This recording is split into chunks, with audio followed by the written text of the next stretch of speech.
नमस्कार दोस्तों, मैं हूं हिमालय सिंह और आप देख रहे हैं भोजपुरी पब्लिक न्यूज़। और आज के इस वीडियो में हम बात करने वाले हैं रितेश पांडे की फिल्म सैया जी थानेदार के बारे में। इस फिल्म में स्टार कास्ट में है रितेश पांडे और अमरपाली दुबे पहली बार लीड रोल में नजर आएंगे।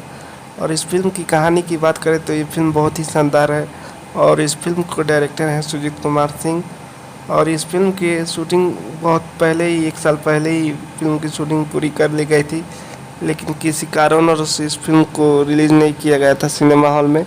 लेकिन अब इसका रिलीज डेट और टाइम कंफर्म हो गया है कि कब आएगी ये फिल्म। तो ये फिल्म 2021 में होली के शुभ अवसर पर देखने को मिलेगी। और इस फिल्म में पहली बार लीड रोल में नजर आएंगे रितेश पांडे और अमरपाली दुबे।